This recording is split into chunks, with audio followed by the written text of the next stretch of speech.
भी एक है असद कैसर साहब का, वो मिनिस्टर साहब आने वाले हैं, वो भी हम टेकअप करेंगे जी। बोले जी।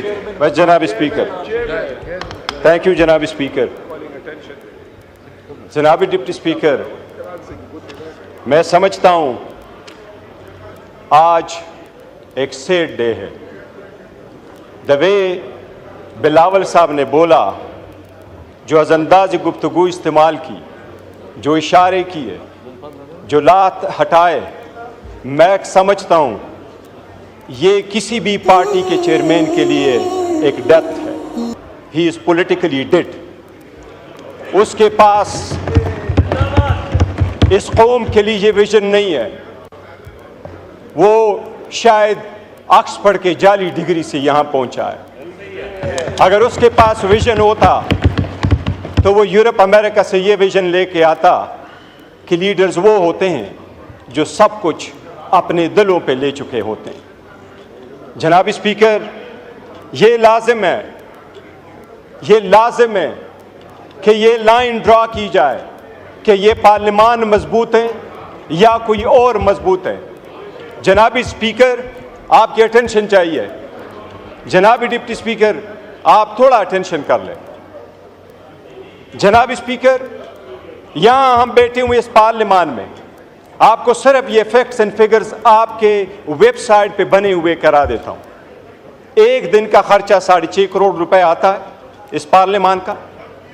आज आपका 77वां दिन है सीवान में, 77वां दिन है, 9th सेशन है, 77वां दिन है।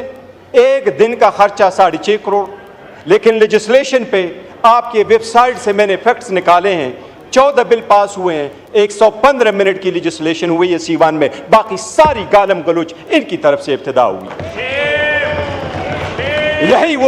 यही वो स्ट्रगल है जनाब स्पीकर, यही वो स्ट्रगल है जो हम कोशिश कर रहे हैं कि ये रास्ते रोक लें। यही वो स्ट्रगल है जो हम कोशिश कर रहे हैं कि 115 मिनट की लेजिस्लेशन हो जाती है 77 दिनों में, 6 करोड़ 50 लाख एक दिन के खर्चे पे। ये कौन लोग कर रहे हैं जिनके पास एजेंडा चलने का नहीं है? ये एजेंडा कौन चलवा रहा है? ये आपने हमारे साथ 30 तारीख की आपके मिनट्स मेरे पास मौजूद है। आपने मेरे पास मिनट्स भेजे कि आखिरी इजलास जो हमारे इस सेशन का होगा, ये उसका पैरा नंबर 3-4 से मैं पढ़ता हूं। There will be no session in September 2024. The last day would be Friday if there is on the 6th of September. If 6th September is a close holiday, then September 5th. जनाब speaker, कल जिस तरीके से जिक्र किया है ख्वाजा आसिफ साहब ने, कल भी ख्वाजा आसिफ साहब बाहर गए थे। इस मुल्क की हिस्ट्री कोई अच्छी नहीं है। ये सारे अपने अपने ममालिक में देखें, अपने वक्त के हुकूमतों में देखें, इनकी हुकूमत में क्या हुआ है। यूसुफ रजा गिलानी साहब का बेटा सुप्रीम कोर्ट से गेट से अरेस्ट नहीं हुआ, उसी की हुकूमत थी। वजीर आजम अपना बेटे को नहीं बचा सका, कौन लेके गया उसको? क्या था वो? मौजूदा हुकूमत में अगर इतनी ही पावरफुल है, ख्वाजा साद रफी को किसने अपलोड करवाया? अगर ऐसा ही है तो राजा साहब से मैं पूछता हूं, राजा साहब, आपकी पार्टी वजीर आजम के हटाने के बाद जब सीएसी की मीटिंग हुई है, जनाब डिप्टी स्पीकर आपको अच्छी तरह मालूम है, रात को यह फैसला हुआ शहाबुद्दीन साहब कल वजीर आजम होंगे। उसके घर लोग चले गए, उसको उठाया, राजा साहब वजीर आजम होंगे। आज बताओ किसने आपको वजीर आजम बनवाया था? आपकी सीएसी की पार्टी की हकीकत चली थी। बताएं आप। काजमी साहब आपके रिलीजियस मिनिस्टर थे, आपकी ही हुकूमत थी। बताए किसने उसको अरेस्ट करवाया था? आप बचा सके थे? यह ईमान कमजोर होता रहा है। बहुत अच्छी बात हो गई थी, हम इसलिए आगे की तरफ बढ़ना चाह रहे थे। ख्वाजा साहब ने कल प्रोटेस्ट किया था, हमारी वजह से नहीं, मेरे और इसकी कोई तलख कलामी नहीं हुई। मेरी ख्वाजा साहब की कभी तलख कलामी नहीं होती। पर एक बात जरूर हुई थी, ख्वाजा साहब ने कहा, और मैं कभी नहीं कहता जिस तरह ट्वीट की बात हो रही है, जनाब स्पीकर, ये जो जगह बैठी हुई है, हम बैठे हैं, ये हमारा ट्रुथ एंड रिकंसिलिएशन कमीशन नहीं है कि यहां एक दूसरे की सटल कर दे कि आप कितने बुरे थे, मैं कितना अच्छा हूं, आपने कितने लोगों को ज़द-ओ-कोब किया, मैंने कितने ज़द-ओ-कोब किया। लेकिन ये बात आपको वसूख के साथ कैसा हो, पूरी दुनिया कहती है कि आपकी हुकूमत में सबसे ज्यादा ह्यूमन राइट्स वायलेशन हुए। इतनी करज रखो कि ये मान लो। लीडर तख्तदार पे पहुंचते, आपने भुला ना भुट्टो को, लीडर तख्तदार पे पहुंचते हैं ताकि कौम बचे। वो कहते हैं जुल्म के खिलाफ हमने लड़ना है। जनाब स्पीकर, हम अगर कुर्बानी ना दे, मैं तो फर्स्ट टाइम इस असम्बली में हूं, ख्वाजा साहब तो मेरी उम्र से ज्यादा इस असम्बली में रहे। क्या हमने सीखा है, किस तरीके से आगे बढ़ना है?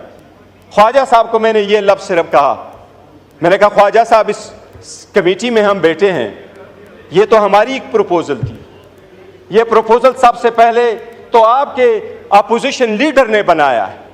मैं इस बंदे को बड़ा दाद देता हूं, I am so proud of your legacy Umar, so proud of your legacy. ये लेगेसी है। बताएं 22 साल में एक लफ्ज कोई एक बंदे का निकाले कि इस ईवान से स्पंज हुआ हो, हम सारे बाहर चले जाएंगे। इस ईवान में जब 22 साल रहा है, एक लफ्ज कोई स्पंज होने वाला बताए। मैंने आपसे कल रिक्वेस्ट की थी ख्वाजा साहब से, मैंने कहा ख्वाजा साहब, हम बड़े दिल खोल के आपके साथ बैठे हैं, हमें स्पॉइलर फिगर नहीं बनना चाहिए, हमें हेट फिगर नहीं बनना चाहिए, हमें अब आइसोलेट करके इस मैटर को रिजॉल्व करना चाहिए, डिफरेंसेस भूलने चाहिए। मैंने इनको ये गुजारिश की कि हमारे पॉलिटिकल अलायंस नहीं है, हमारे पॉलिटिकल डिफरेंसेस कभी एक नहीं हो जाएंगे। We and you could never ever be the same on the same page ever in life, but that doesn't mean we can not resolve the conflict, we got to move forward. मैंने उनको ये कहा कि ख्वाजा साहब, सबसे पहले Nelson Mandela का मैंने उनको मिसाल दी। मैंने कहा नेल्सन मंडेला अपार्थाइड के बाद आया तो उसने सबसे पहला काम जो किया, अपनी बीवी को डिवोर्स किया। लोगों ने उससे पूछा कि 14 साल जेल में रहे, बीवी आपके पास आती रही, वापस आए हो, गवर्नमेंट में जा रहे हो, तो बीवी को डिवोर्स कर रहे हो। उसने उसका जवाब ये दिया कि मैं इसलिए कर रहा हूं कि अपार्थाइड पे मैंने पत्थर रखना है, मैंने आगे बढ़ना है, मैंने कालों से गोरों से इंतकाम नहीं लेना, लेकिन मेरी बीवी के दिल में आगे गोरों के खिलाफ मैंने या बीवी रखना है या अपने अवाम को लेना है। मैं लीडर हूं, मैं अपनी बीवी की कुर्बानी दूंगा, पर मैं अवाम के साथ खड़ा हूंगा। मैंने कहा ख्वाजा साहब, अगर आपका इतना दिल नहीं है कि मिनिस्टर होते हुए आप हमारे ग्रीवियंसेस नहीं सुन सकते, इस वक्त ग्रीवियंसेस हमारे हैं। मेरे महीने के नाम लेकर के कहा कि ये 5 महीने हमारे मिसिंग है, उनकी फैमिली मेंबर्स के साथ क्या हो रहा है, ये अगर आप नहीं हो सकते तो मैंने कहा ख्वाजा साहब, हमारी बड़ी कोशिश है, हम चाहते हैं कि आप सीट पे रहें, लेकिन फिर आपका इस्तेकाक है, बेशक आप स्पीकर को कहें आप ये न रहें। जनाब स्पीकर, 2 दिन हम आगे जाते हैं, एक स्टेप आगे जाते हैं, कोई ना कोई पीछे आ जाता है और ये 4 स्टेप बैक हम चले जाते हैं। इसी वजह से क्या हो जाएगा, ये ईवान नहीं चल पाएगा, ये कौम सफर हो जाएगी, ये डेमोक्रेसी खत्म हो जाएगी, ये स्पेस आपका कोई और ले जाएगा, ये गैर सियासी कुव्वतें आपकी ले जाएगी, ये इंतहा पसंद कुव्वतें आपकी आ जाएगी। ये जिसको आप कहते हैं आइसोलेट करते हैं, अच्छी तरह देख ले, क्या पूरी दुनिया इस बात की गवाही नहीं दे रही कि पाकिस्तान तहरीक इंसाफ इस वक्त 70% अवाम की सपोर्ट है। मैं आपको स्पीकर साहब वसूख के साथ कहता हूं, यह 70% पाकिस्तान वो क़ैदी 804 के इशारे पे उठता है। याद रखो, उस दिन से डरो जो वो हंगर स्ट्राइक पे गया, और अगर उसने इशारा किया कि सड़कों पे आ जाओ तो बांग्लादेश को भूल जाओगे।